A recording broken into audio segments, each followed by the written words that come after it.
कुछ और लोग हैं वहां भी नबी का नाम है। ईसाई कहते हैं ना, वहां भी नबियों का नाम है। यह और बात है कि वो अपनी ज़बान में अंबिया किराम का नाम इंग्लिश में, इंग्लिश उच्चारण, इंग्लिश प्रोनाउंसिएशन में एडम, मोसेस, इसहाक, जोसेफ, अब्राहम बोलते हैं, मगर वो सब नबी के नाम है।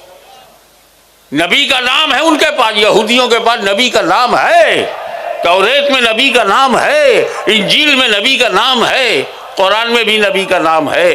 मगर फर्क यह है हम में उनमें कि उनके पास नबी का नाम है, नबी का पैगाम नहीं है।